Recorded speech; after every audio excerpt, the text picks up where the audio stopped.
का इंतजार, जिस शख्सियत का इंतजार आप पिछले 1 घंटे से कर रहे हैं, मैं अब बगैर किसी इंतजार के, बगैर किसी ताखीर के उनको आवाज देने जा रहा हूँ। मैं जिस शख्सियत को आवाज देने जा रहा हूँ वो किसी तारुफ के मोहताज नहीं है, मिस्टर मुकेश राठौर जी।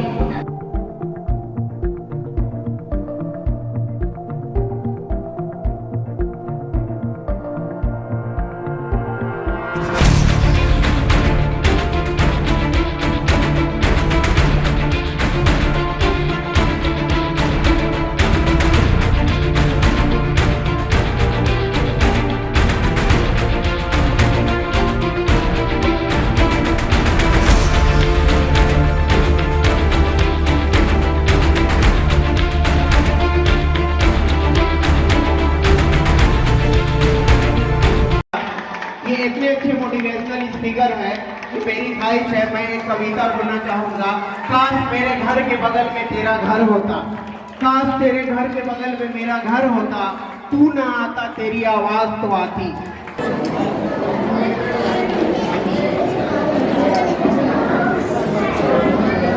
और अगर आप चाहते हैं कि बच्चा आपकी हर एक बात माने तो मैं आपको गारंटी देता हूं, आधा घंटा आप बच्चे पे दे दो।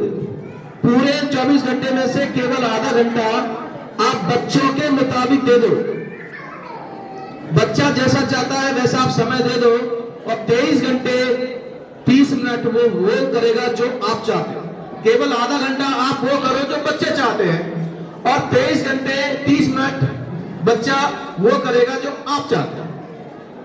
अगर मान लो पापा है और बच्चा बोलता है मेरे साथ खेलो कुछ, तो आप खेलो, बच्चे बन जाओ उसके साथ। अगर आपका बच्चा सोफा पे कूद रहा है तो आप भी कूदो। अगर आपका बेटा बोल रहा है कूदो तो आपको कूदना चाहिए। अब आप बोलोगे मेरा तो शरीर बेटा बहुत हैवी है, मैं कूदूंगा तो सोफा टूट जाएगा। तो मैं तो कहता हूं सोफा टूटे तो टूट जाए, लेकिन इस आधे घंटे में बच्चे का दिल नहीं टूटना चाहिए।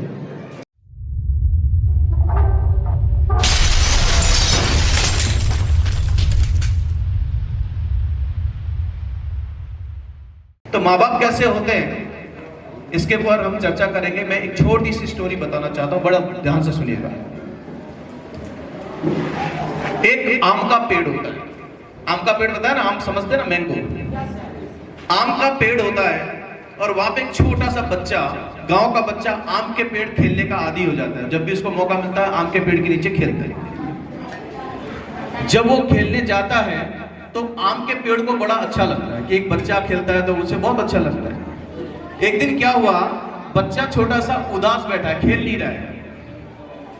तो आम के पेड़ में आवाज आई, वहां से आवाज आई कि बेटा आज उदास क्यों बैठे हो?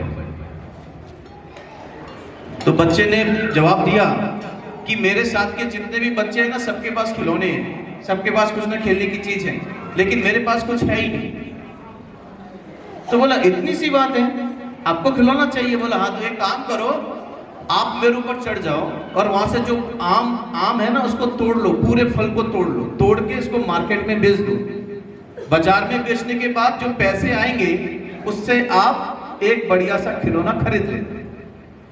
तो बच्चा खुश हो गया, ये तो बहुत अच्छा आइडिया। बच्चा फटाफट चढ़ा ऊपर और आराम से साथ पे तोड़ के जितने भी फल थे उसके पास, जितने भी आम थे, तोड़ के इकट्ठे किए और जाके मार्केट में बेच दिया। तो बहुत सारा पैसा आया और उसने बढ़िया सा खिलौना ले लिया। फिर से सिलसिला चला, बच्चा जाता था, खेलता था। बच्चा थोड़ा बड़ा हुआ तो उसे फिर से उदास बैठ गया। तो आम का पेड़ से फिर से आवाज आई, भाई आज क्या हो गया तुमको, क्यों उदास बैठे? तो उसने जवाब दिया कि मेरे साथ के बड़े बच्चे हैं, उन सबके पास साइकिल है, खुद की चलाने की बड़ी साइकिल है, और एक मेरे पास नहीं। तो आम के पेड़ से फिर से आवाज, अच्छा इतनी सी बात, काम करो, फल तो अब है नहीं मेरे पास, मेरी जो तना है, तना ऊपर का भाग जो होता है, वो सारी तना काट ला दो, उसको काट के मार्केट में बेच के आ जाओ, ये बिक जाएगा, कोई जलाने के लिए लेगा, किसी के लिए लेगा, बेच दो तो आपको अच्छी साइकिल आ जाएगी। तो बढ़िया, फिर से खुश हो गया।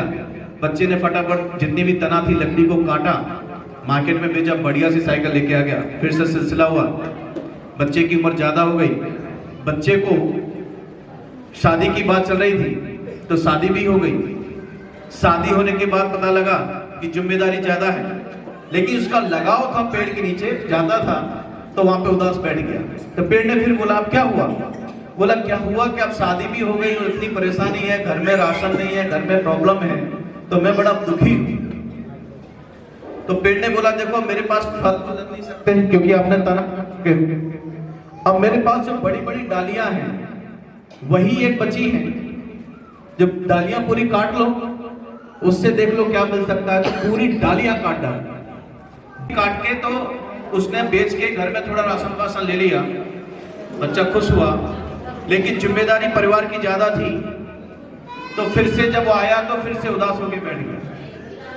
तो पेड़ की फिर से आवाज आई कि अब क्या हुआ आपको? तो उसने बोला कि यहाँ तो इतनी परेशानी है, मैं विदेश जाना चाहता हूँ, बाहर जाना चाहता हूँ नौकरी करने के लिए, लेकिन ये जो नदी है उसको पारने के लिए, पार करने के लिए मेरे पास कुछ पैसा भी नहीं है, कुछ भी नहीं, मैं कैसे पार करूँ? एक नदी हुआ करती थी गांव से काफी बड़ी, तो उसको पार नहीं करना पड़ता, पार करने के लिए कोई साधन नहीं था। तो पेड़ से आवाज आई एक काम करो, अभी मेरे पास डालियां भी नहीं है, फल भी नहीं है, अब केवल जो पिंडली होती है, जो पेड़ का धड़ा बोलते हैं, वही बचा है, इसको काट लो, इसकी नाव बना लो, निकल जाओ। तो उसने क्या किया, वो पूरा धड़ काट लिया, थोड़ा सा छोड़ के पूरा काट लिया, नाव बना के विदेश में चला गया, बाहर चला गया, और उसने अपनी अच्छी खासी जिंदगी गुजारी। जब बूढ़ा हो गया तब उसे कहीं सुकून नहीं मिल रहा था, क्योंकि बच्चे बड़े हो गए, बच्चों की शादी हो गई, कोई ठीक से बात भी नहीं करता था, तो बूढ़ा हो गया तो बहुत उदास रहता था। तो वो विदेश में परेशान हो गया। उसने सोचा जो मुझे सुकून मिलता था वो पेड़ के नीचे, वो सुकून कहीं नहीं मिल रहा है। उसने बहुत सारा पैसा कमाया, बीबी हो गई, बच्चे हो गए, बच्चों के भी शादियां हो गई, नाती हो गए, लेकिन जो सुकून मिलता था पेड़ के नीचे, वो सुकून कहीं नहीं मिल रहा था। तो वो कैसे भी करके गांव में आया और बूढ़ा हो चुका था, बैठ गया वहां पे। अब पेड़ तो था नहीं वहां पे, तो पिंडली जो कटी थी वहां से आवाज आई कि बेटा अब क्या हुआ, क्यों उदास बैठे? तो उसने बताया उदास इसलिए बैठा हूं कि मैंने बहुत पैसा कमाया, सब कुछ किया, लेकिन आपके छत्र छाया में जो सुकून मिलता था वो सुकून कहीं नहीं मिल रहा है। मैंने बहुत पैसा कमा लिया, सब कुछ कर लिया, जो सुकून था वो नहीं मिल रहा, मैं बड़ा परेशान हूं, मैं चैन से बैठना चाहता। तो पेड़ से आवाज आई कि तुमने मेरी पिंडली भी काट ली है, अब एक काम करो, ये जो छोटी सी जगह बैठी बची है इसके ऊपर बैठ जाओ, तुमको सुकून जरूर मिलेगा। तो जब बैठा तो उसको सुकून मिला। ये कहानी पेड़ ये वो नहीं है, ये माँ बाप है जो अपने बच्चों के लिए सब कुछ देते रहते। बच्चों के लिए सब कुछ, पढ़ना है बेटा ये लेके जाओ, अपने आप को सब कुछ नछावर कर देते। लेकिन जब ये शब्द मिलता है कि तुमने मेरे लिए क्या किया है, तो ये बहुत ही दर्दनाक होता है। आपके माँ बाप जो होते हैं, मैं बोलता हूं कि हम भगवान को मानते हैं, अल्लाह को मानते हैं, लेकिन जब तक हम अपने माँ बाप की रिस्पेक्ट न करें, चाहे कुरान पढ़िए, गीता पढ़िए, चाहे बाइबल पढ़िए, कोई भी किताब पढ़िए, कोई भी धर्म का ग्रंथ पढ़िए, वहां पे माँ बाप की इज्जत इसलिए बताई है क्योंकि भगवान हर रूप में हमारे साथ नहीं हो सकता, भगवान हर जगह हमारे साथ नहीं हो सकता, इसलिए माँ बाप का रूप धारण करके उन्होंने हमारे साथ आए हैं। इसी हजारों घटना हमारे भारत में घट रही है, ये देश सरवनों से भरा पड़ा है। एक ऐसी घटना कि अपने पिता से अपनी वसीयत लेने के लिए एक छोटे से रूम में बंद कर दिया गया और उसमें से मोटे मोटे भयानक चूहे छोड़ दिए गए। चूहों ने नोच नोच के उसको खाया, मरने के लिए छोड़ दिया। एक घटना और बताओ, मां को जानबूझ के खाना नहीं दिया गया जिसका वजन केवल मात्र 16 किलो रह गया, मरने के लिए छोड़ दिया गया। ये घटना क्यों बन रही है हमारे देश में?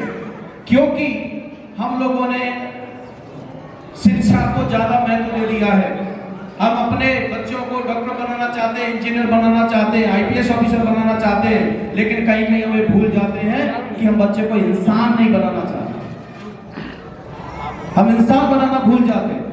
ऐसी हजारों अकेडमी है, हजारों स्कूल है जहां पे बच्चों को एक अच्छी शिक्षा दी जाती है, लेकिन कहीं ना कहीं संस्कार को भुला दिया जाता है।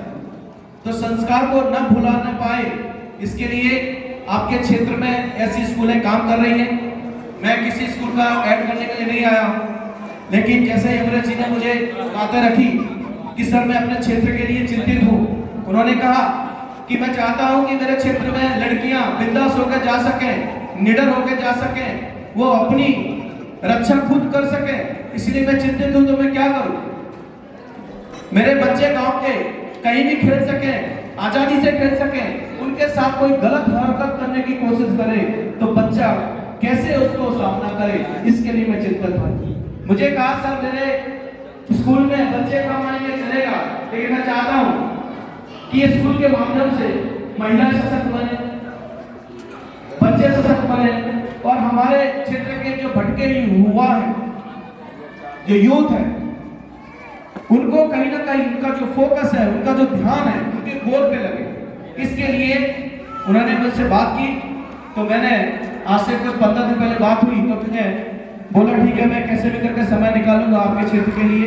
और मुझे गर्व होता है कि ऐसे विद्यालय के साथ मैं जुड़ा, और मुझे इससे भी ज्यादा गर्व होता है कि आप लोगों ने अपनी उपस्थिति देके ये बता दिया है कहीं ना कहीं आप भी चिंतित हैं अपने भविष्य को लेके, अपने बच्चों को लेके। तो हम सब मिलके ये सारी जो चीजें ऐसी वर्षा बेल के साथ जो गुजरात में हुआ आपके साथ ना हो, इसके लिए अभी से सोचने की जरूरत है। आप ऐसे माँ बाप न बने, इसके लिए अभी से सोचने की जरूरत है। अपने बच्चों के साथ हमेशा प्यार से रहिए, और ये भी कोशिश कीजिए कि आज बहुत चलन हो गया है हॉस्टल में जाने का। आप एक चीज और गर्व कर सकते हैं कि ये जितनी भी घटना घट रही है ये सारी सिटी की है। आज अगर हम भारत के सारे वृद्धाश्रम को अगर छान के देखें, तो वो जो माँ बाप वृद्धाश्रम में रह रहे हैं, उनके जो बच्चे हैं, एक भी बच्चा ऐसा नहीं है जिसका माँ बाप का बच्चा एक भी नहीं है जो कोई बड़ा अधिकारी ना हो।